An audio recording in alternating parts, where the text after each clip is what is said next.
Vamos a comenzar con la Mishnah 12 del tercer capítulo.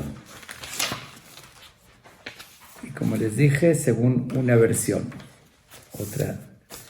otra versión que es 11. Y dice lo siguiente: Rabbi Elazar Amodai Omer. Rabbi Elazar Amodai significa de Modín. Recuerden que ya mencioné que en algunas ocasiones, por ser que antes no habían apellidos, entonces en la mayoría de ocasiones dice fulano hijo de fulano, Rabbi Shimon ben Gamliel. Y hay veces, como en este caso, dice del lugar que eran, a donde pertenecían, como yo lo mencioné, así lo llamaban por el lugar que ellos pertenecían. Entonces, en este caso lo llama Rabbi Elazar Amodai, de Modín. Modín, yo creo que es un lugar muy conocido porque es el lugar famoso donde era la familia de los Hashmonaim, de los Macabeos, donde surge la revolución en Hanukkah. Eso fue se llama Kfar Modín, en la aldea de Modín. Y este Ham de ahí provenía, de este lugar Modín, que al margen, ¿por qué se llamó el lugar Modín? Modín en hebreo significa de conocimiento, de la edad, de saber, de hacer saber. Modín, ese lugar se llamó porque le hacían saber que era un lugar muy alto. Dice que estaba como 250 moto, en una medida más alto que el resto de los lugares en la tierra de Israel. Entonces, cuando tenían que avisar al resto del pueblo que ya comenzaba el mes de Rosh Hodesh, no había internet en ese entonces, ni teléfonos, ningún otro medio moderno. ¿Cómo hacían para avisar? Subían al lugar más alto de Modín y de ahí prendían unas antorchas y que la gente desde lejos alcanzaba en esas antorchas y sabían que ya comenzó el mes. Y como ya lo había mencionado, que depende del comienzo del mes, es cómo se festejaban las fiestas, las fechas de las fiestas, dependía de cuándo era el primer día del mes. Por eso se llamó Modín, que hacían saber al resto del pueblo cuándo comenzaba el mes. Okay. ¿Quién era este Rabbi Elazar Amodai, Rabbi Elazar de Modín? Él era el alumno de Rabbi Yohanan ben Zakkai. Rabbi Yohanan ben Zakkai, si recuerdan que estuvo en la época de destrucción del templo, hablamos de él, 5 alumnos que destacaron, pero tuvo muchos alumnos, uno de ellos era él, y él fue contemporáneo con Rabbi Akiva. Y estuvo 60 años después de la destrucción del templo, que, bueno, la historia que voy a contar ahorita. Pero primero quiero comentar de que su especialidad, vamos a llamarlo, destacaba muchísimo por su capacidad de dar las explicaciones de las Agadot, que dice, de los relatos del Talmud, cómo explicaba las derashot, más bien, cómo explicaba las frases de la Torá. Le daba una explicación de enseñanzas, mensajes, aparte de las leyes. Eso es otro tema. Él se especializaba en siempre darle una explicación muy bonita, tenía un ingenio muy particular para darle la explicación más bonita del Tanaj y de las enseñanzas. Y siempre el Rabban Gamliel, que era el presidente, que ya lo mencionamos muchísimas veces, cuando estaban estudiando algo en el Bet HaMidrash, en lugar de estudio, y trataban de dar una explicación de alguna frase, de un pasuk, entonces cada uno decía su punto de vista, su explicación. Él mismo decía su explicación, pero sentía Rabban Gamliel, decía, no, todavía falta algo, como que no estoy 100% convencido de que esa es la explicación más acertada o más bonita. Entonces utilizaba una frase que la menciona en muchas ocasiones en el Talmud, después de dar varias explicaciones diferentes sobre una frase, decía lo siguiente: Adain anu tzerichim lamodai. Todavía nosotros necesitamos de la explicación del Modaí, se refiere de Rabbi Elazar, que era de Modín, lo llamaban así el Modaí, el de Modín. Dice, pero todavía necesitamos su explicación, como diciendo, no me convencen todo lo que se dijo de los argumentos, falta ese toque tan especial que le daba Rabbi Elazar a Modaí. Un ejemplo voy a decir.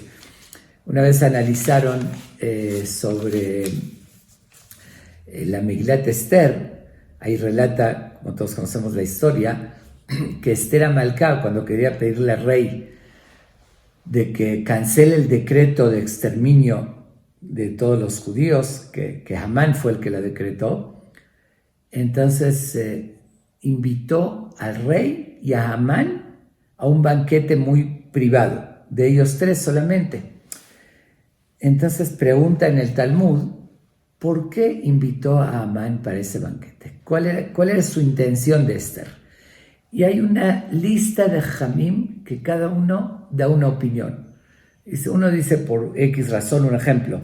Rabbi Judá dijo que es para que no se den cuenta que es judía, para poder llegar más de sorpresa, porque si todos sabían el decreto que sacó Amán del exterminio total de todo el pueblo de Israel. Y de Esther había cierta sospecha, como vino de la casa de Mordejai, que tal vez era judía, pero nadie sabía su identidad. Entonces, una explicación dice Rabbi Judá, lo invitó para quitar esa sospecha, y porque dijo, si va a invitar, es como si uno invitaría en la Segunda Guerra Mundial a una cena con Hitler. Entonces, lo que estaríamos seguros de decir, seguro que el que lo invitó no es judío, no va a invitar al mayor enemigo, ¿no? Y en ese entonces Amán quería exterminar a todo el pueblo, entonces ella quiso disimular. Esa es la opinión de Rabbi Yehuda.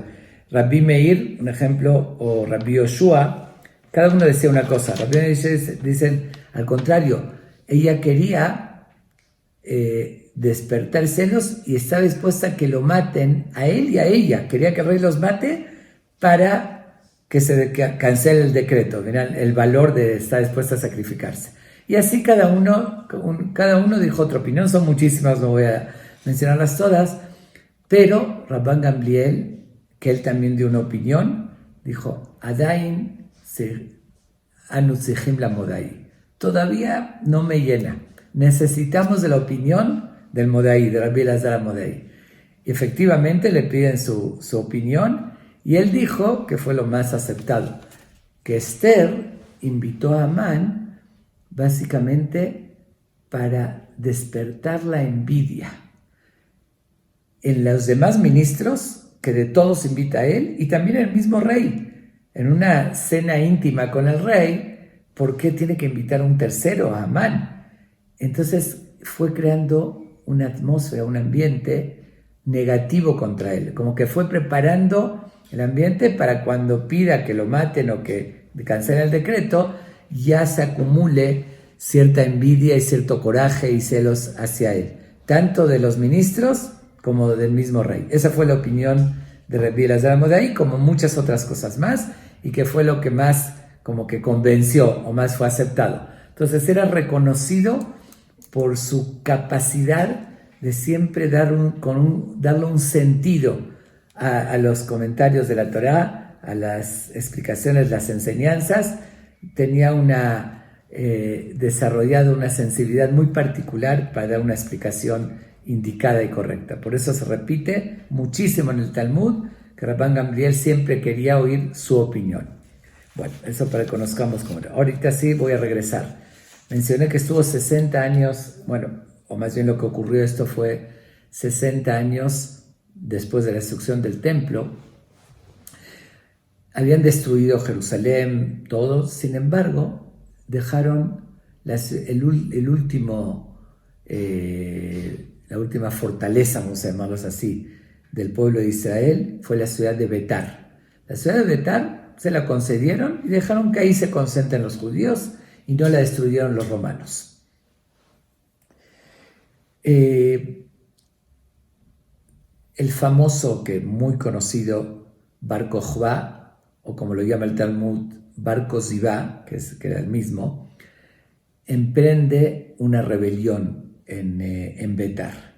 Eso fue después que, ¿cómo se llama?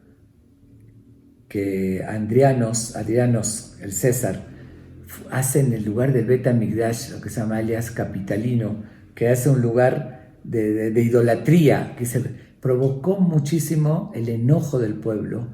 Ya no toleraban esa situación. Después fue la época también cuando prohibió cuidar Shabbat, hacerse el Brit Milá, estudiar Torah, que fue una de las razones que mataron a Rabbi Akiva, porque él estuvo en esa época, porque él violó ese precepto, esa orden. Como ya lo dijimos, hubo 10 rabinos grandes que los masacraron los romanos públicamente, y entonces el pueblo israelí estaba muy fastidiado, y ahí es donde surge la rebelión del famoso Bar Kokhba. Pero ni más ni menos, el tío de Bar Kokhba era este Ham, Rabbi Elazar Amodai, y en un principio él estuvo apoyando, porque también estaba muy dolido. Él y Rabbi Akiva apoyaron a Bar Kokhba para la rebelión.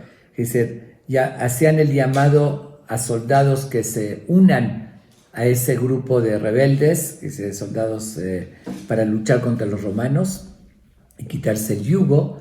Uno de ellos era Rabbi Elazar Amodai, que estaba a favor de su sobrino, y también Rabbi Akiva, que lo consideraba como un tipo Mashiach, es decir, como el que va a salvar, porque realmente era un guerrero Bar Kokhba muy, pero muy fuerte y muy hábil, ¿no?, en las armas, pero formó un ejército tal vez único en la historia, tanto del pueblo de Israel y tal vez de la historia universal.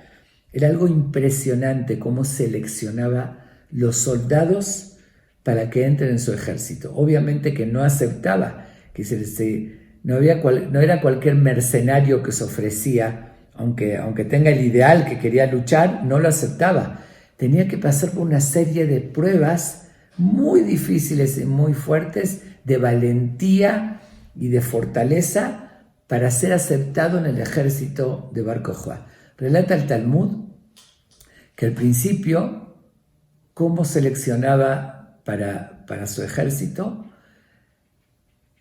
decía, la persona que estaba dispuesta a arrancarse un dedo con sus dientes, arrancárselo, tenía esa tanto fuerza, hasta valor, crueldad, todo lo que quieran, esa persona lo aceptaba. Y se tuvo muchísimos. Justamente su tío Rabbi Elazar Amodai fue el que le llamó la atención y le dijo, hijo mío, está bien que necesites pruebas y exámenes que demuestren quién es valiente para entrar a tu ejército, para así poder vencer, pero estás convirtiendo al pueblo de Israel en defectuosos. Y más un ejemplo, un Cohen que le faltaba un dedo, ya no podía dar el servicio, no podía bendecir al pueblo de Israel y demás. Dice, lo estás haciendo defectuosos. Dice, no está correcto que lo hagas de esa manera. Le dice, bueno, pero yo necesito una prueba contundente, que de verdad que me demuestren que tengan esa fortaleza y valentía, y esta es una forma que lo puedo comprobar.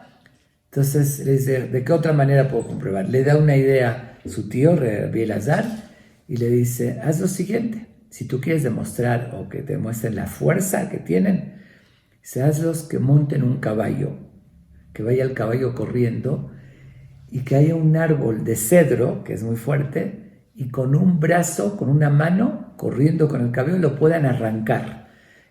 Obviamente, en esas épocas había gente con medidas y con fuerzas más de lo que nosotros conocemos. Antes desarrollaban la fuerza física. Para una guerra no tenían armas como el día de hoy. Hoy en día es desarrollar las armas, el conocimiento cómo manejarlas. Ese es el ejército poderoso. Los tiempos de antes eran los músculos, la fuerza. Antes se enfrentaban a leones y hacían cosas de verdad que hoy no conocemos y no lo podemos ni imaginar. Tenemos de por sí mucha debilidad. Estamos acostumbrados a estar en la casa, la oficina, el coche, y antes era todo trabajo de campo, desarrollaban la fuerza física, Entonces eran cosas que no la podemos ni concebir hoy en día, y efectivamente así reunió un ejército muy numeroso de soldados que tenían esa fuerza, esa capacidad de arrancar un cedro corriendo montados sobre un caballo.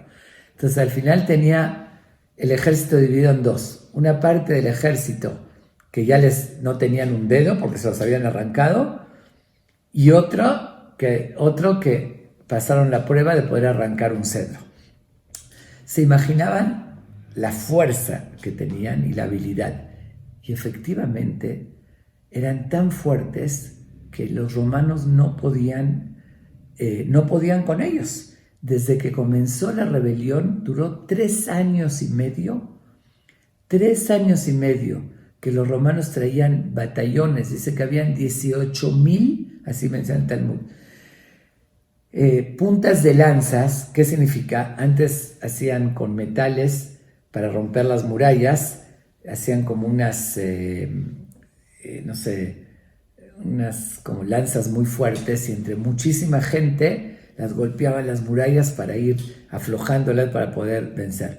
Pero habían 18,000 jefes de batallones, 18,000 jefes, y con puntas de lanzas y demás, y salían soldados de Bar Kokhba, mataban a miles y se regresaban ellos vencedores, nadie los podía tocar. A tal grado que Bar Kokhba o Ben Kozibá se dirigió a Dios y les dijo una frase muy equivocada. Dijo: Dios, dice, no pido que me ayudes ni estés contra mí. Dice, yo me las arreglo solo. Eso es lo que él creía. Él, por tanta fuerza, tener soldados con esa fortaleza, con esa valentía, él sabía que era invencible.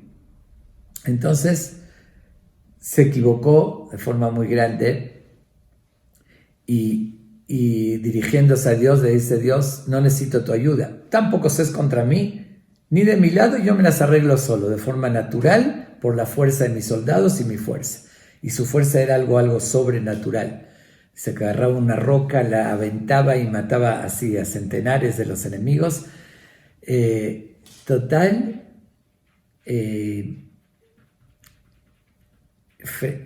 Rabí Elazar sabía, por otra parte, que el comportamiento de él y de sus soldados ya se desviaron mucho del camino, y sabía que la destrucción del templo, como la destrucción de ese lugar de Betar, ya estaba destinado del cielo. Tenía que suceder. Ya el comportamiento del pueblo de Israel provocó el enojo muy grande de Dios, y sabía que eso iba a suceder. Entonces comenta el Talmud que todos los días Ham rezaba a Dios, hasta a veces ayunaba, le pedía de todo corazón: Dios, hoy no apliques la justicia, déjalo por un día más. Y hacía al día siguiente lo mismo. Él sabía que estaba muy equivocado su sobrino, que le dijo eso a Dios: no me ayudes ni estés de mi lado. Sabía que sin la ayuda de Dios no importaba la fortaleza, la fuerza física. Si Dios quería, eso se iba a acabar. Y sabía que estaba destinado, entonces se la pasaba todos los días rezándole a Dios de corazón que por favor, Dios, no permitas que venzan los romanos. Y efectivamente así duraron 3 años y medio. Llegó un momento que Adrianos, el César de los romanos, con 3 años y medio sitiando la ciudad de Betar, luchando, y le murieron miles de sus soldados, y Bar Kokhba y su gente salían victoriosos, ilesos. Llegó un momento que dijo: ya, no hay más lo que hacer, no voy a poder nunca vencerlos. Ya se iba a retirar. Comenta el Talmud que había un Kuti era, unos que, no importa, que los odiaba a los judíos, y le dijo a Adrianos, permítame a mí, yo voy a ayudar y a lograr que puedas vencerlos. Dijo: pero ¿cómo lo vas a hacer? Dame chance, por favor, espérame unos días, y vas a ver que sí vas a poder vencerlo. Eso fue justo antes, que se retire, que ya Adrianos con su ejército se iba a retirar. ¿Qué hace se llamaba Cutí? Que eran medios conversos, pero fueron rechazados y odiaban a los judíos, pero conocía las prácticas de ellos, del pueblo de Israel y de sus sabios, y él sabía de Rabbi Elazar y que Dios no permitía destruirlos por su rezo, por su petición a Dios. Él sabía eso. Esta historia es muy parecida a la que había contado de Rabbi Tzadok cuando se iba a destruir el templo, que ayunaba también todos los días, y que cuando uno de los jamín pasó con el César y le pidió 3 cosas, una de las cosas que le pidió fue que cure a Rabbi Tzadok, que gracias a él se prolongó la destrucción del templo. Algo muy similar pasó con Rabbi Elazar. Bueno, total, volviendo a la historia, Cutí le dice a Adrianos: permíteme que yo voy a hacer que puedas vencerlos. ¿Qué hace? Busca a Rabbi Elazar y justamente lo encuentra en un momento que estaba rezando, estaba pidiéndole a Dios algo que dice el Shema o un rezo. Se le acerca a sus oídos y le murmura algo. En verdad, no le dijo nada real.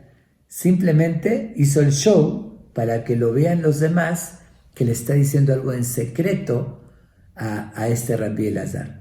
Rabbi Elazar ni entendió lo que le dijo, porque realmente no le dijo nada entendible. Y por otra parte estaba concentrado en su rezo, ni oyó.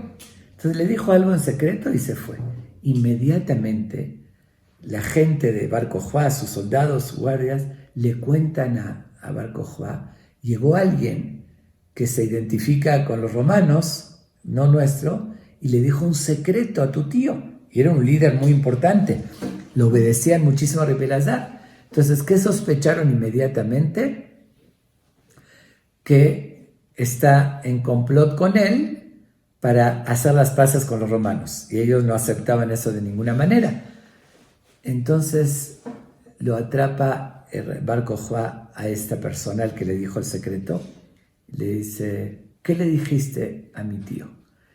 Y el otro, con intención justamente que sospeche que le dijo algo que está haciendo un complot con el enemigo, le dice: no te puedo decir. Si te digo, el César me va a matar. Y si no te digo, tú me vas a matar. Pero prefiero que tú me mates y no traicionar a mi César.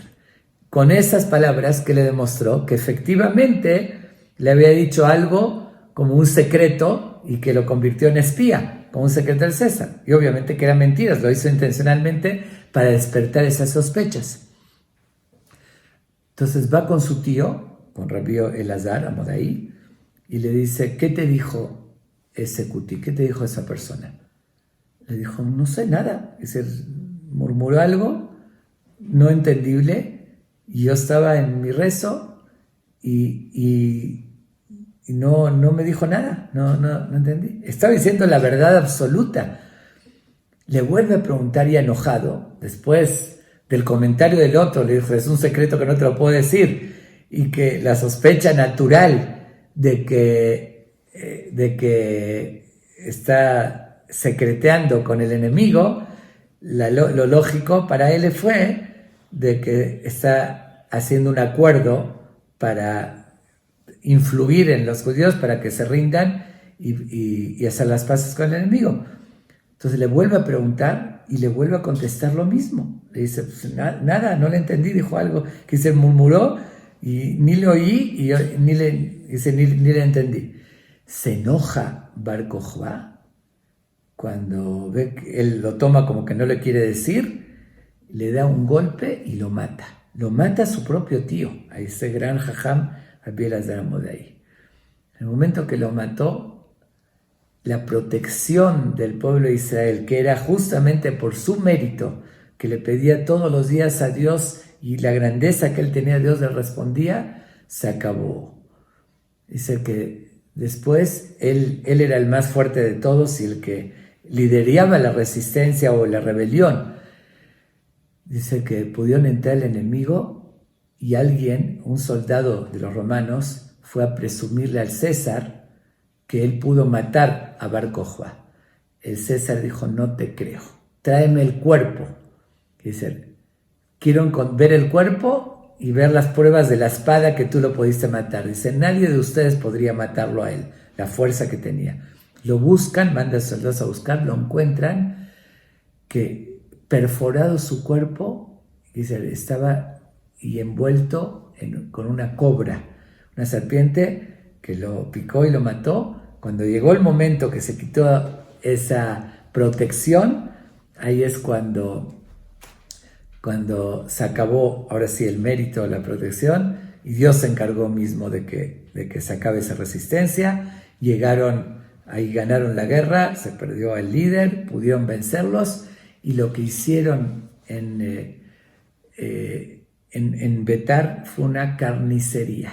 Es algo que no quiero ni describirlo porque es impresionante. Alguna vez mencioné que la cuarta verajá del Birkat Hamazon, que se estableció a Tov Ve'ametiv, fue agregada después de varios años, que además del río de sangre que fue en Betar, no dejaron ni enterrar a los muertos. Y después de varios años, cuando ya murió el César y dejaron enterrar, ahí ya dijeron una verajá, agregaron en el Birkat Hamazon de alabanza, porque permitieron enterrar a los muertos. Pero fue una carnicería. Y ahí es donde se demuestra el grave error, cuando uno confía solamente en la fuerza humana, que sí, obviamente es importante, las armas, la defensa, todo eso, pero siempre necesitamos la protección de Dios. En el momento que ahí se quitó la protección de Dios, todo lo demás no sirvió para nada. Y Dios manda a una creación de él, una cobra, una serpiente, ya lo picó, murió y tiene todos los medios para cuando estaba así decretado. Esa es la triste historia y trágica historia, tal vez cómo terminó este gran Jajam Rabbi Elazar. Su propio sobrino lo mata por una sospecha, obviamente, que no era real, y lo peor de todo, que eso fue lo que lo perjudicó, y ahí fue cuando pierden la guerra de Betar. Lamentablemente, desde Betar, que fue 60 años después de la destrucción del templo, hasta el 1948, que fue cuando se forma el moderno Estado de Israel, lamentablemente el pueblo de Israel no tuvo independencia, porque el último bastión fue Betar, y ahorita, gracias a Dios, que volvemos a tener la tierra de Israel, pero después de casi 2000 años.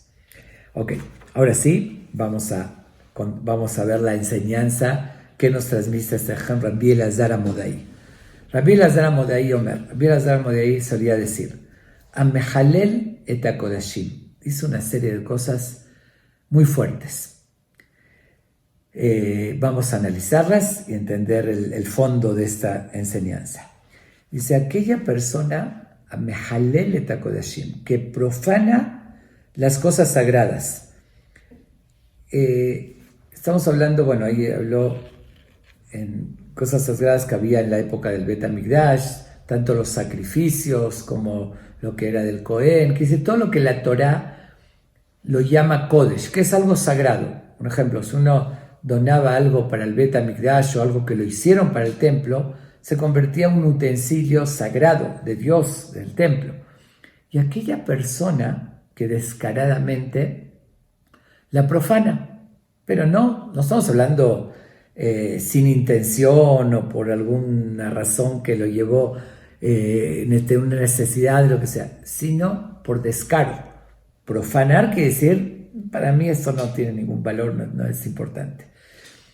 Vamos a ver los que entran en este grupo. Amebazé et amoadot. Asimismo, una persona que desprecia las festividades nuestras. Torah establece, tenemos Shana y Kippur, tenemos Pesach, Shavuot y Sukkot, y alguien que de plano dice, no nada más que no la cuida, la desprecia.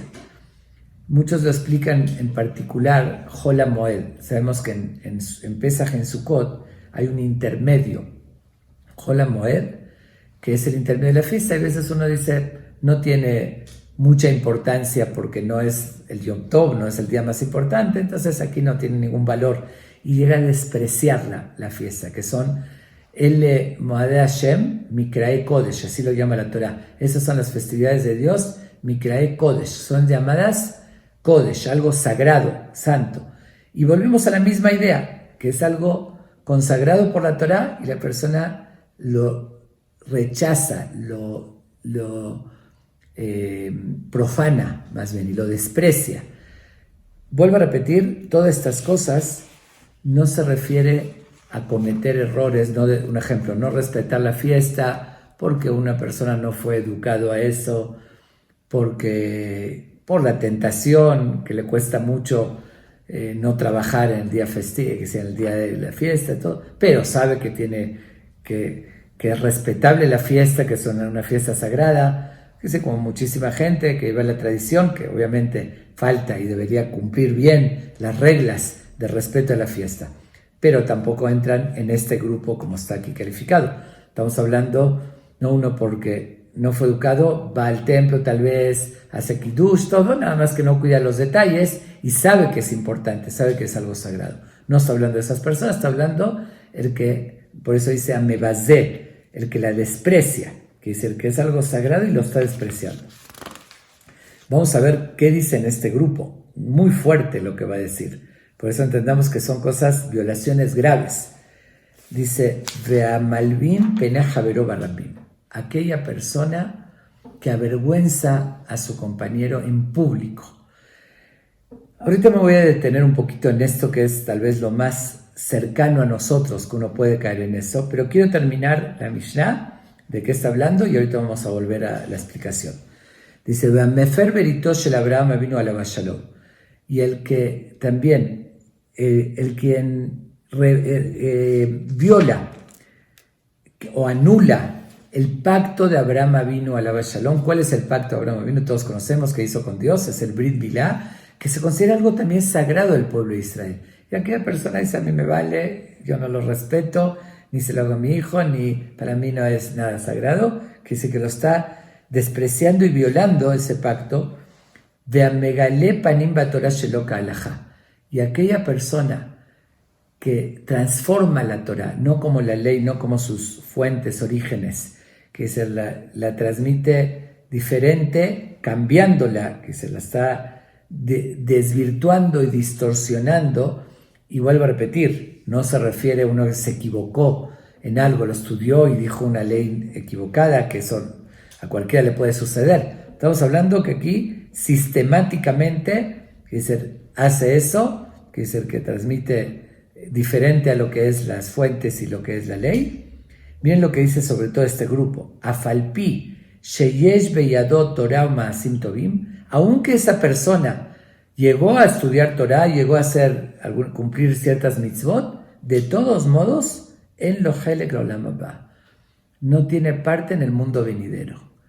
Significa lo siguiente, que pudo, como dije, todavía hacer algunos méritos que merecería esa parte, pero es tan grave estas faltas que está mencionando aquí, que dice que eso anula o le quita el valor de las demás cosas que, bueno, ¿por qué?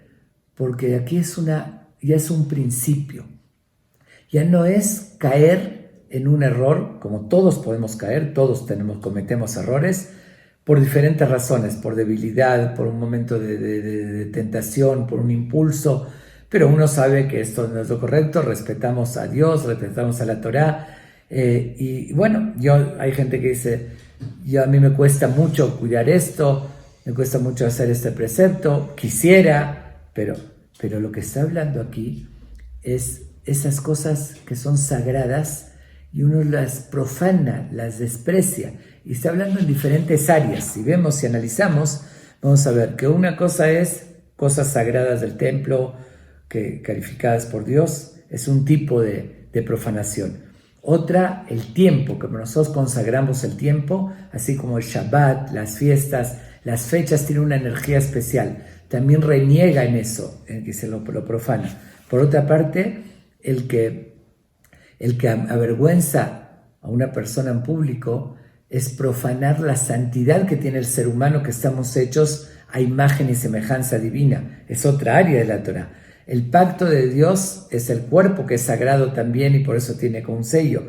Y por otra parte la Torá, que es nuestra guía, nuestros valores, también desvirtuarla y transmitirla incorrectamente es profanar otra área. Que si aquí estamos hablando la persona, el tiempo, la Torá, el templo, el espacio, que es todas las áreas que la Torá consagra, sistemáticamente uno las desprecia, las profana. Por eso, aunque tenga otras obras buenas, esa persona cruzó una línea y por eso se pide, se le advierte que tiene obligación de reflexionar y estando en vida pedir perdón a Dios, que se hace de Teshuvá, y ahí sí se le va a valorar todas las demás cosas buenas que hizo y va a tener Olam Habá. Pero aquella persona que con ese descaro profana todo eso, desprecia y profana, se está jugando realmente su futuro en el mundo venidero. Es algo muy delicado y muy grave. Ok, sin embargo, yo creo que la mayoría, estoy seguro que en los oyentes, todos nosotros, la mayoría del pueblo de Israel, habrá excepciones, habrá gente que Dios no lo quiera, caiga en este grupo, pero la mayoría, la gente tal vez no entraría en esta clasificación. Que sea así, profanar algo sagrado, despreciar las fiestas. Está bien, uno no la cuida bien, pero sabe que hay un respeto a las fiestas. Algo cuidan con la tradición, o no hacer Brit Milá, o desvirtuar, distorsionar la Torá sistemáticamente. No caemos en eso. Pero lo que sí puede ser que fácilmente uno podría llegar a caer, y tenemos que cuidarnos muchísimo porque tiene la misma gravedad, llegar a avergonzar a alguien en público. Que llegar a avergonzar a alguien en público está catalogado, es conocido el término que se le da como asesinato. Así dice aquel que avergüenza al público, lo llaman en los términos de nuestros sabios shofech damim, que derrama sangre.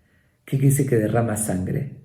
Porque efectivamente, observen, una persona que se apena muchísimo, que se avergüenza en público, van a ver su reacción, se pone pálido primero, pálido, y después rojo. ¿Qué significa? Porque cuando pasa vergüenza, se le va en ese momento la sangre de la cara, y después regresa con fuerza. Es un proceso que le provoca el pasar vergüenza. Entonces, literalmente, se aplica el término que derramó uno sangre. Es como asesinarlo. Así como lo asesina y está derramando sangre, de la misma manera al avergonzarlo derramó sangre, literal, porque la sangre se le fue de la cara y después le regresó.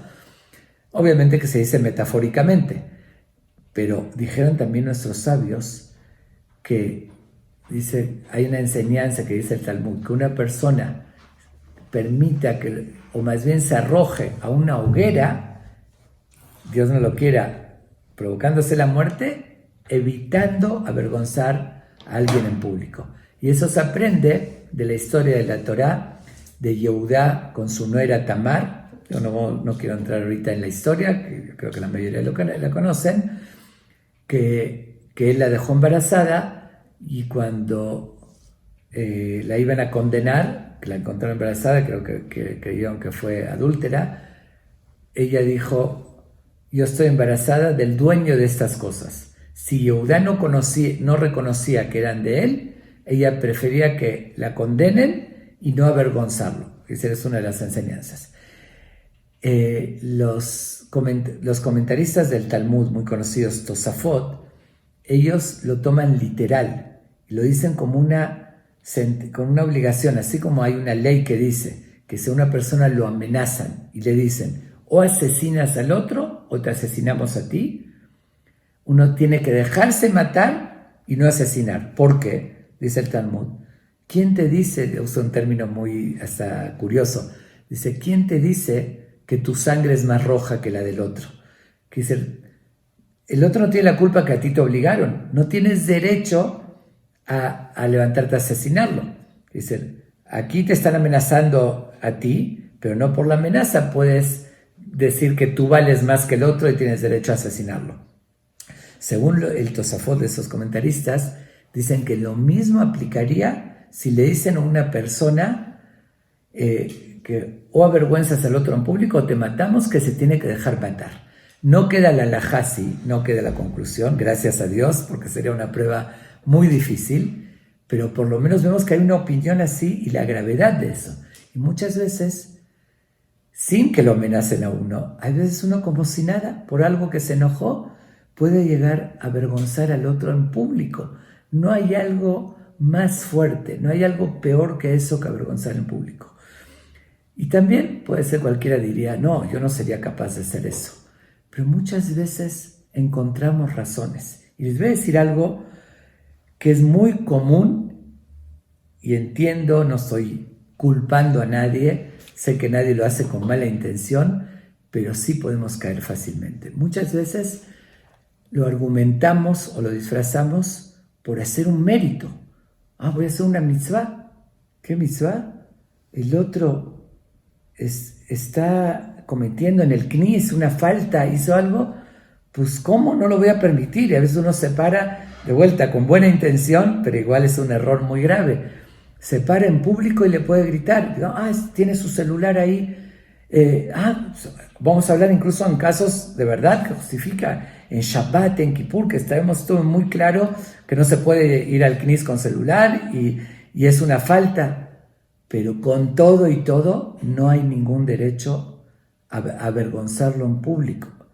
Dice, como dije, avergonzarlo en público tal vez se tiene que dejar matar y no hacerlo. Por no decir a alguien, no llamarle la atención, no se tiene que dejar matar, ni mucho menos. Entonces hay que cuidarse, porque a veces hasta por un detalle, uno puede decir al otro, tienes el tefilín mal puesto. Es correcto decirle dónde tiene que ir, pero si se lo dice en voz alta, gritando, oye, estás mal, lo estás avergonzando.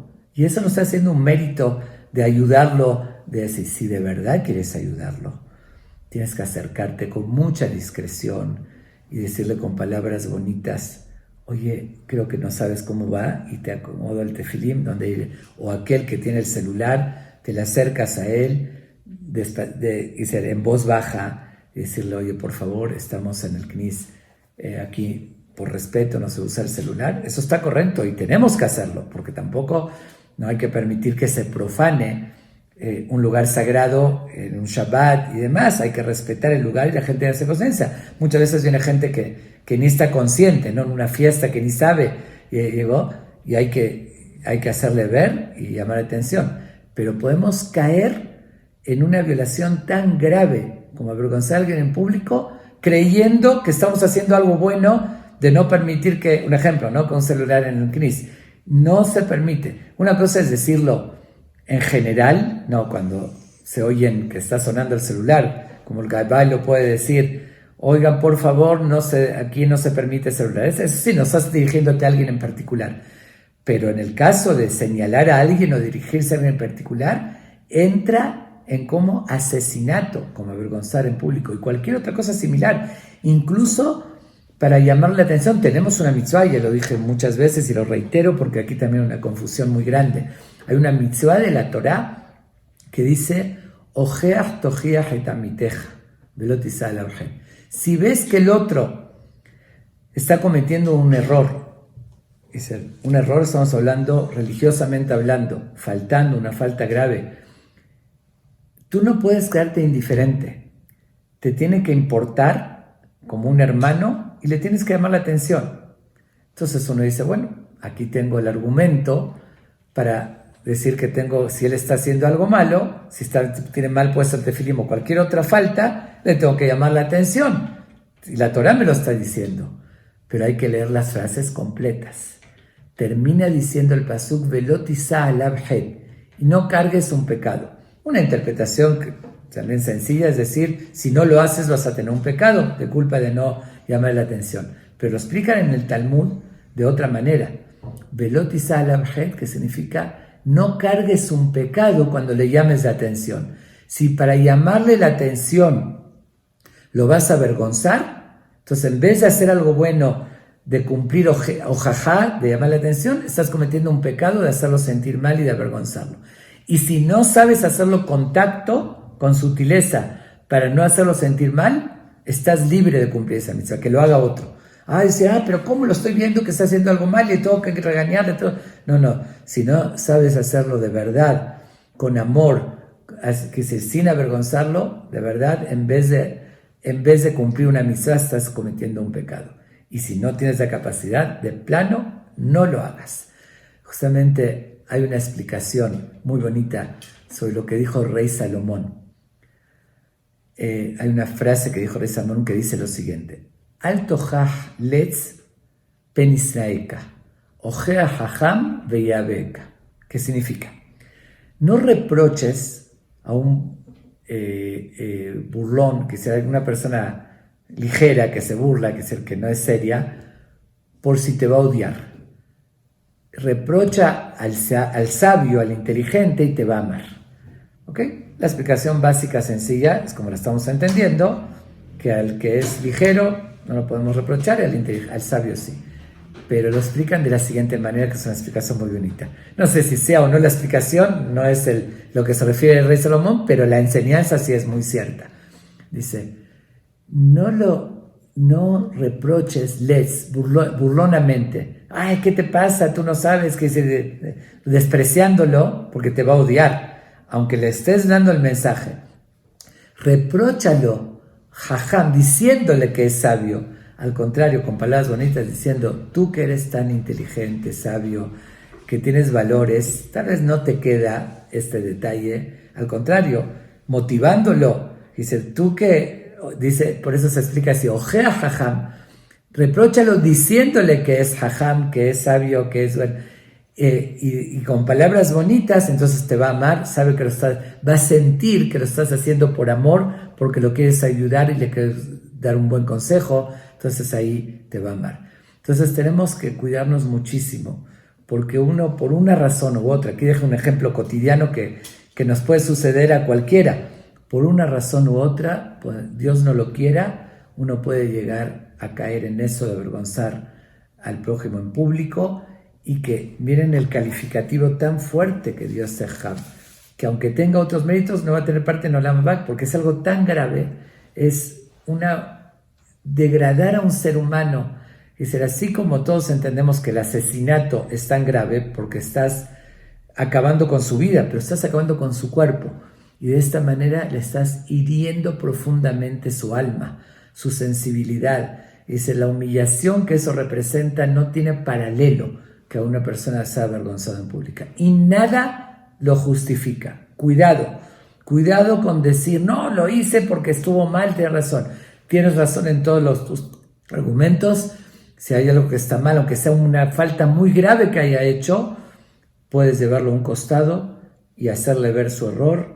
Incluso, si es necesario, una persona comete una falta grave en un lugar público, es decir, se le puede acercar y decirle discretamente, te pedimos por favor que te retires porque estás rompiendo el orden y aquí hay que respetar. Pero eso no en público gritar y avergonzar. Entonces cuidémonos mucho de esto. Dios mediante, sabemos que no caeríamos en las demás de despreciar ni lo sagrado, ni las fiestas, ni desvirtuar la Torá, pero esto que es riesgoso, vamos a cuidarnos muchísimo en esta advertencia que nos hizo este gran jajam.